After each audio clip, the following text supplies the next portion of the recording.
Welcome to the Tambellini Group's May Top of Mind podcast.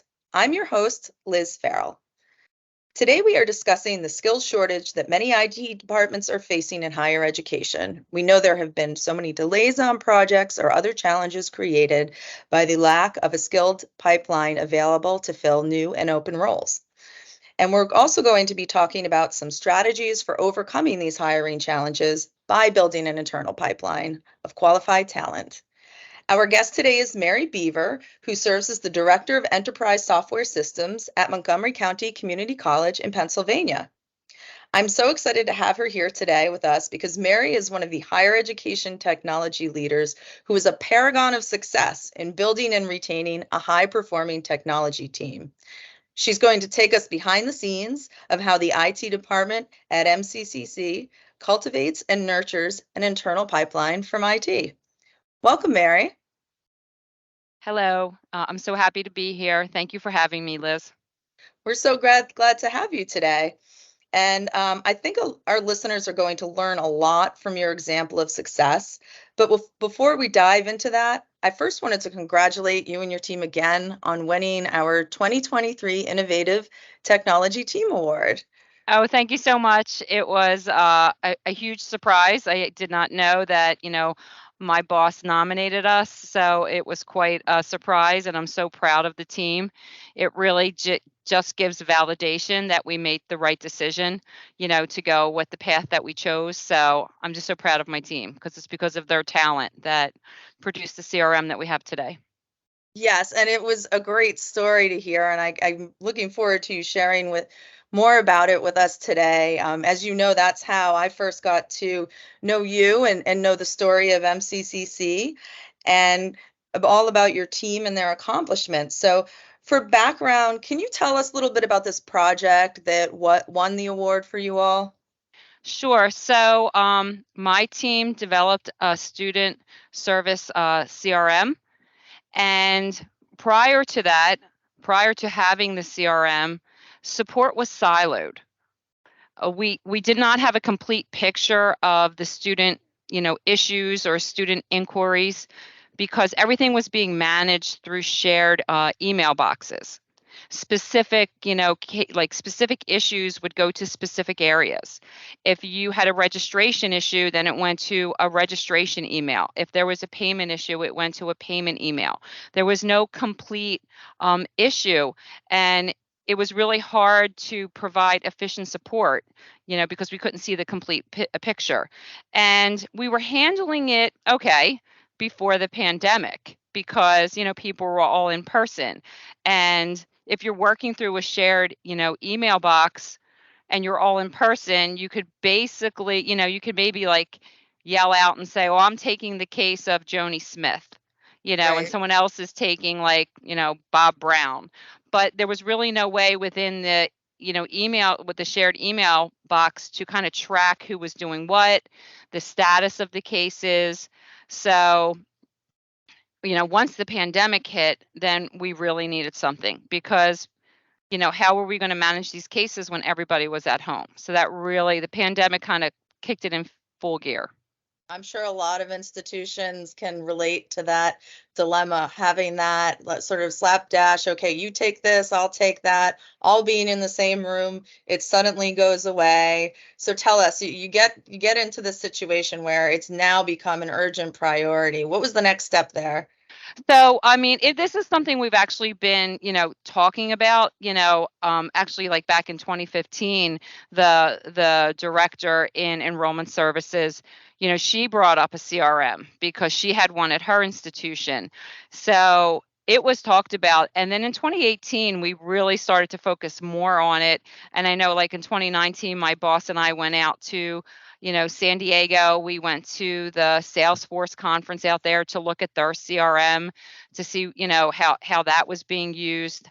But then, like I said, with the pandemic, it really, it spearheaded it and we got the approval to move ahead with the pandemic. Leadership said, yeah, go ahead.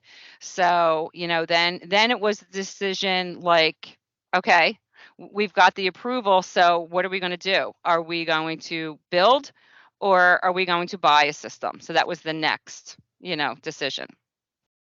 So before we get into that whole decision, let's fast forward a bit. Let's talk about some of the results Okay. from these efforts. So we know that you built the system yourself, but let's talk about where we are now. What have you seen thus far as the impact from this? Well, we have, improved the student experience because what we have done is we've migrated a lot of those individual email boxes into one. So we're creating, a complete student picture. And we actually started first with the IT department because the IT had their own case management system. And, we replaced it with the CRM because what better way to, try out a new system that with the with your own folks. Like, let's work out all the bugs in the IT department. So once we did that, we were able to get rid of our prior case management system, and we were able to now expand it to student services. So we have been able to eliminate multiple, shared email boxes. Now cases just come into the CRM. So again, I'm sorry. So then, just creating that complete student picture. So you can go there and you can see all the issues that the student is having. Um, you know, and since then, we have resolved, I think, around 16,000 cases. Wow. Yeah. And like I said, we've expanded it to student services. We are currently working with our president's office and with workforce to fold them into the CRM. But That's one awesome. other thing that we've created from the CRM, besides creating a more holistic view of the student experience, is, data transparency. Because with this CRM, we can do any type of dashboard. So if it's in the CRM, we can report on it. So we can do dashboards based on types of cases, the status of cases. Like if, we can quickly see if, student issues are coming in and not being worked on, just based on their status. Right. And we can escalate cases if it's a critical issue. We can create dashboards, even by subject matter, so that alerts us to, like potential issues that the student is experiencing. Like, for instance, if there's a lot of cases that come in on, like, FAFSA, like, maybe they're having trouble filling out a FAFSA, then that's like a red flag to us. It's a flag to us that say, well, maybe we need to do more outreach about how to, complete a FAFSA. It's just a way for us to, like, see, get a clue into what the students are experiencing, and maybe, provide more assistance. There's so many wonderful results here, and the impact is very clear in your explanation of it. So let's talk about this build or buy approach, because this is something I know a lot of institutions look at, and building is not necessarily the easiest path to go down. So can you explain sort of the risks and challenges that approach involved? Well, sure. We did look like, could we buy a system? But then the systems out there just didn't really meet all of our needs. So then it was like, okay, we're going to build, just because we wanted it to be able to, just adapt to Montgomery. So we were really confident that we could do it because, really because of the team that we have and the talent that we have on the team. We knew it would be hard. We knew it's a big risk. It's a challenge. It's not like we had a lot of other peers doing this. So, it was a gamble, but we were confident in, the team that we had. So, Yeah, it sounds like you took this leap of faith purely based on the strength of your team, yeah. which brings us to this internal pipeline that you built. And as I was saying to you earlier, this is such an amazing proof point for anyone who is trying to combat these hiring challenges by looking within whether Mm-hmm. it's their student workers or internal training and promotion. So given that there's been this wonderful transformation at your institution, tell us a little more about the team that built this and how they came to be. Well, I have a team of 6, Okay. but 2 out of the 6 were actually, on the CRM team. First is Andrew Rosner. His title is lead software developer. He actually came to the college in 2008. He started, he was a student, and that's when he actually started working in the IT department. He worked with our media services. So we have been blessed with his talent since 2008.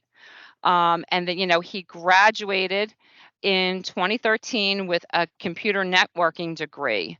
And he has moved from developer to lead software developer. And I get emotional when I talk about my team because I'm so proud of them. And like they're so talented. And his technical expertise is off the charts. Like, Mhm. I mean, what he has been able to do in-house for our college is just amazing. Because of Andrew, a lot of times we don't have to outsource just because of his technical expertise. So that's Andrew. And Andrew is part of really, he's really part of getting the data, into the CRM from all the other systems we have. So that's like his role. He also does a lot of customizations to the CRM. But, he has a partner, and it's Marwa Dwidar. So her title is CRM System Specialist. She's also a graduate of Montgomery County Community College. She's a 2021 graduate. She's also a member of WIST. But Marwa really does the administration of the CRM. She creates the workflows and the queues, and she's working with the end users on issues that they might, encounter, because every every department's going to, use the CRM in a different way. So she needs to make sure that the CRM is adaptable for their needs. So that's the dream team, those 2. And for me, I kind of, they report to me, and I make sure that they have what they need to, so that they can be successful. So that's my role with them. Well, with that team too, I remember one of the other things you had mentioned was, taking the time to build this. You can't let go of other projects you have going on. No, right. And when we're talking about, I think you said there's 6 overall on There's the there's total 6. teams. Yes. So, you know, the efforts that they could do in tandem to this obviously had a lot to do with this as well. Can you tell us a little bit about, their stories of how they came to work at MCCC? Oh, the other people on my team. So I also have Rob Vogel. So he is a senior software developer. He is also a former student from the help desk. He is a graduate of the college, and he has been at the college for 9 years. When I had a position open in my department, he was actually working the help desk. And my boss was available, Celeste, our VP was available for his interview. So I actually pulled him out of the help desk, working from the help desk, to be interviewed for his role. So yes, so I have Robert Vogel. Um, I also have Julio Azrafzadeh. He is an enterprise application analyst. He also worked at the help desk. That's how I first met Julio, working at the help desk. I hired him actually before he graduated. He was hired in October. I have Kim Liberty. She is an enterprise software analyst. She was actually hired the same day as Marwa. She comes from um, another university. She was very familiar with a lot of the systems that we have. And then I have Nina Shu, who is project leader admin systems. She goes back with me. We're longtime colleagues. She's been at the college for almost 25 years. just working in the IT department. So you've got a majority of former students, former student workers here. It's really impressive, and I think that point alone speaks to the value that a homegrown team can be when they're cultivated and given opportunities to grow. It's very striking how many join this team as a result of those efforts by you and others on the IT team. So let's break down some of these areas. You mentioned the WIST program, and can you explain to our listeners what this is in terms of mentorship? Sure. Let's start Well, with what it stands for, first of all. okay. WIS stands for Women in Science and Technology Group. So that's what it stands for.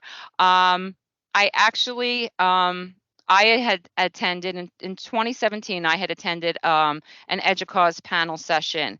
And that panel session consisted of 4 female vice presidents of information technology. And they were asked the question, what advice do you have for supervisors or managers with respect to fostering the development of women in their careers? And Sharon Pitt, who was then the vice president of information technology at University of Delaware, she talked about a program that they had at their institution that supported women in technology. So I thought, could we do something like that at Montgomery? But we're different than the University of Delaware, because the University of Delaware, their group really focused on females that were already working in IT. Okay. And at Montgomery County Community College, we did not need to do that, because our department is run by Dr. Celeste Schwartz, who she is the Vice President of Information Technology and Institutional Effectiveness.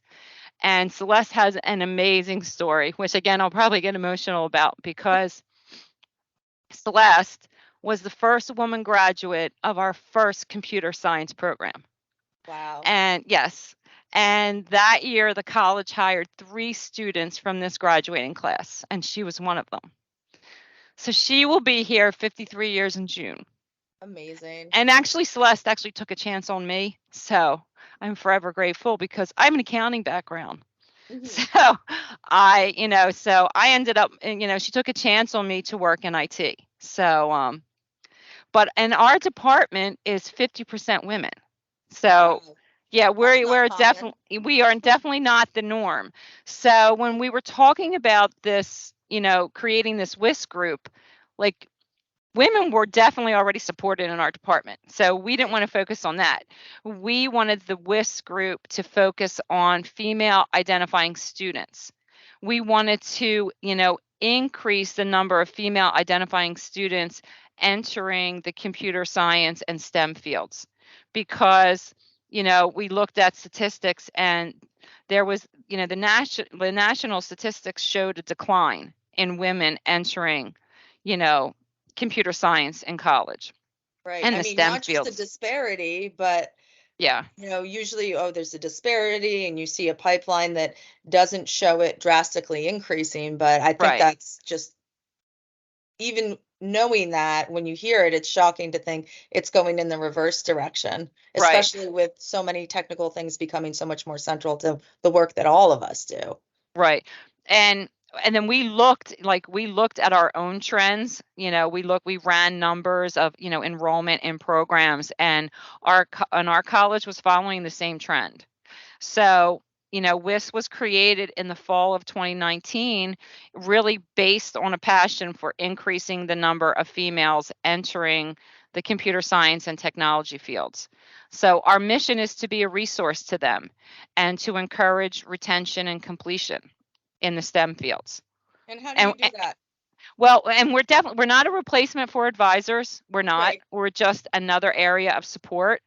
Um, and we work very closely with the advising team. Like, they know about us, so they will often meet with a student and then, refer them to us for more support. I mean, when prior to the pandemic, we did in-person meet and greets with them, but then we also, some people just prefer one-on-one meetings, so we would have a cup of coffee with them, and, in the cafeteria. But, we would tell them our stories, how we, came to be, how we ended up in IT. But then we were able, because I had the support of my VP. Celeste completely supported this department. So she encouraged everyone in IT to support this initiative. So there have been examples where a student needed tutoring in network classes, and my male counterparts offered to tutor. Mhm. Just speak, so we've been able to offer tutoring opportunities. The department has been open to providing job shadowing opportunities. uh, some of the WIS students have actually worked at the help desk. We were working with program coordinators, just telling them how important it is for them to incorporate internships in the curriculum. So, I mean, it's just we're just there for them. We just kind of listen to what they need, what they want, what they wanted to hear. Like the one meeting, they wanted to hear, um, they wanted to hear maybe a speaker on like job opportunities. So we organized a talk between the director of IT security at Montgomery County Community College and my mentor, who was the director of IT security at Princeton. They held like they held a Zoom meeting, and they talked about careers in cybersecurity, because that's what the students were interested in. They wanted to hear about, careers in that field. So it's just kind of listening to them, and asking, sometimes they just need help in like their major choice, or they just want to hear about like what we do on a daily basis. So It's impressive. There are a couple of things that strike me about this. First of all, this isn't a program that's set up to be an internal recruiting tool. no, no, no, it's not. It's not. It's done But it in that has been. But it has been. It's right. resulted in that. It has resulted in that, which is probably, I think when I retire, that will be my greatest accomplishment. Well, and I want to talk a little bit more about that because you've Right. got a really cool story to share there. I guess I the have, other yeah. thing though, that I'm hearing too is the importance of the collaboration with the academic side. Yes. Yes. And before we even did this, like I said, I came back with this idea, and then you come back with this idea and you go, "Oh, okay, like how do we get this even off the ground?" Right. So like I said, I went and I talked to my vice president, and she was completely supportive. I reached out to some of my female colleagues, and they were on board. And Celeste, she had a great suggestion. We have an amazing faculty member who teaches. She's a female faculty member who teaches CIS classes, and she Okay. said reach out to her to see if she would be interested. So, and she was on board. So, before we did anything, we went around and we let people know what we wanted to do. Like we talked to the deans, we talked to, academic affairs, we talked to enrollment services advisors, because we didn't want to step on anyone's toes. We didn't want to be a replacement for anyone, but we wanted to let them know that we were out there, and everybody was very supportive of us doing this. That's And they terrific. show up, and when we have meetings, the advisors will also join. So, and they'll, sometimes like, people from career services will come to our meetings just to talk about what they have to offer. So other departments on campus kind of, you know, support, they join our groups. I think one of the coolest things about this WIS program, even though it wasn't designed as a recruiting tool, is this some of the stories of how this award-winning team you had who built this CRM system from the ground up became part of your team because of it. Can you tell us a little bit about that? Sure. So, like I said, we were kind of asked for a CRM back in 2015, and it took on, we became more serious about it in 2018. And then with, the pandemic, we were like, okay, we got the approval to go, but we needed to fill the role of the CRM system specialist position. And we had just failed the second search. So, Can you tell us what you mean by a failed search?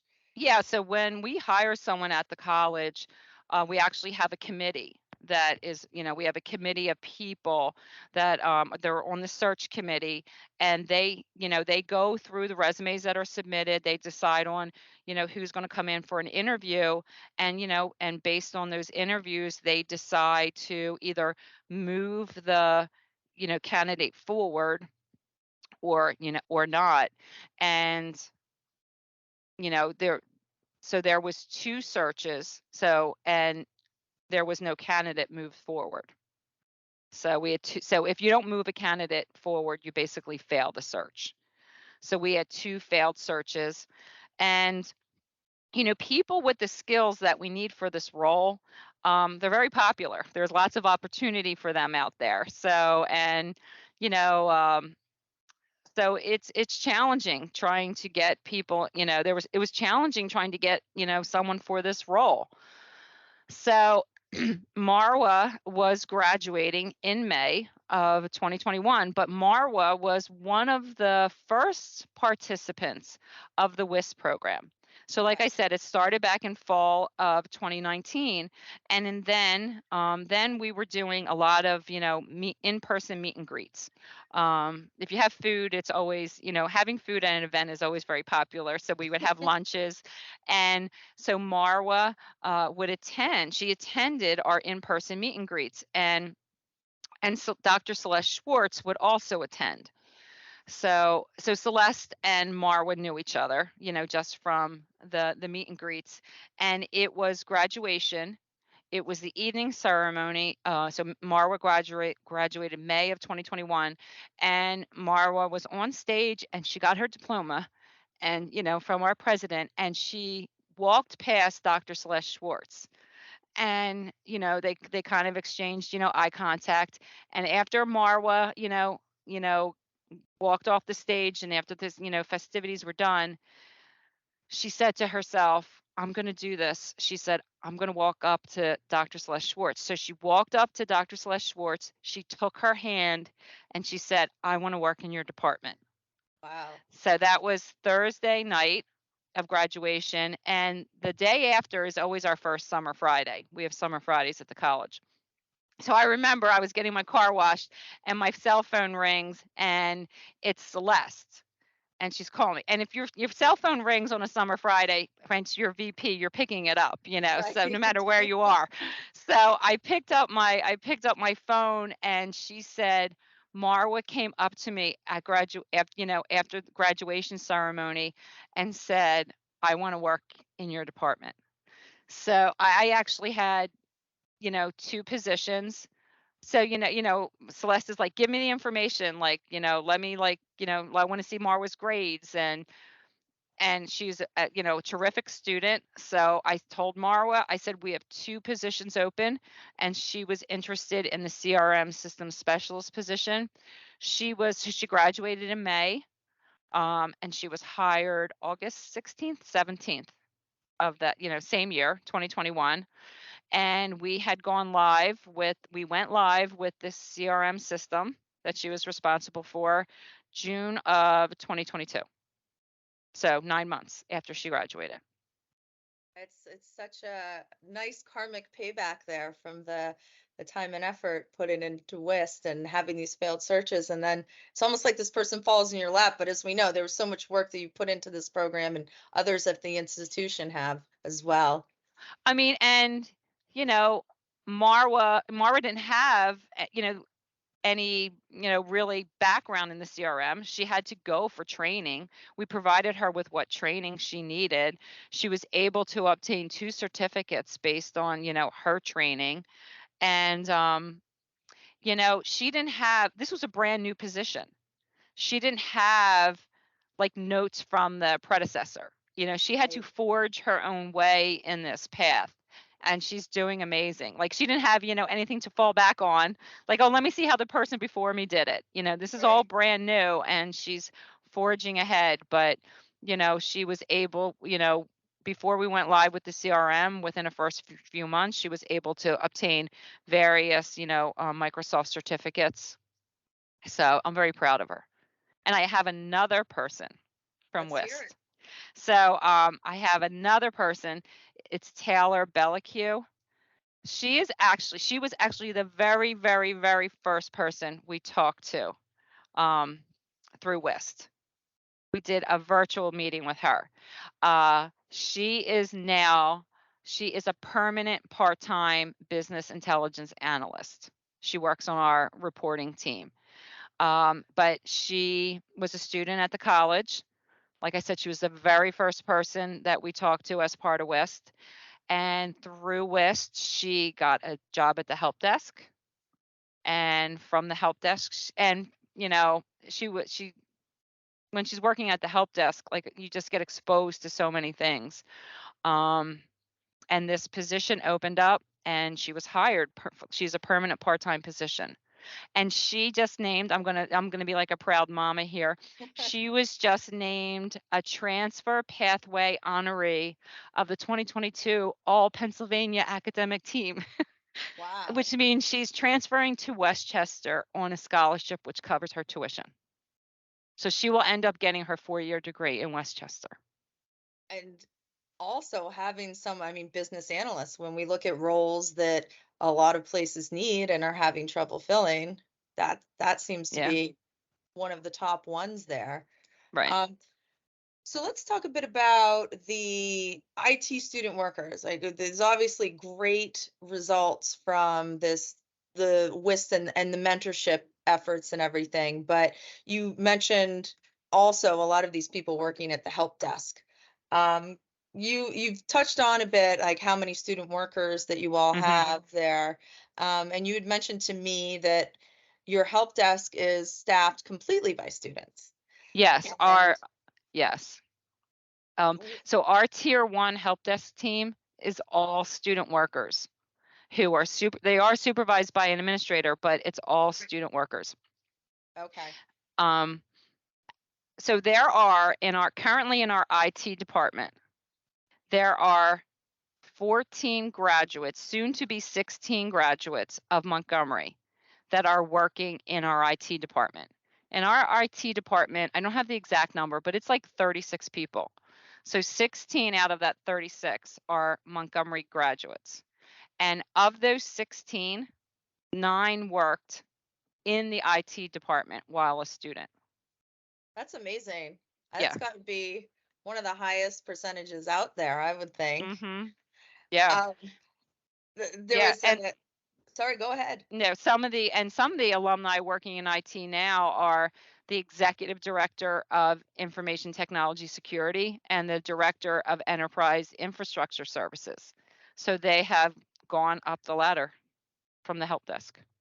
There seems to be too there, in some of the anecdotes that you've told, there's a willingness to train Yes. and Yes. promote from within. And Yes. that's something I don't think we can lose here, right? In terms of the importance of when you're building that internal pipeline, it's not just going from the students to the full-time or even the part-time hires, but it also speaks to the fact that people know they have a place to grow and that Mhm. there's belief in their ability to learn new skills and apply those.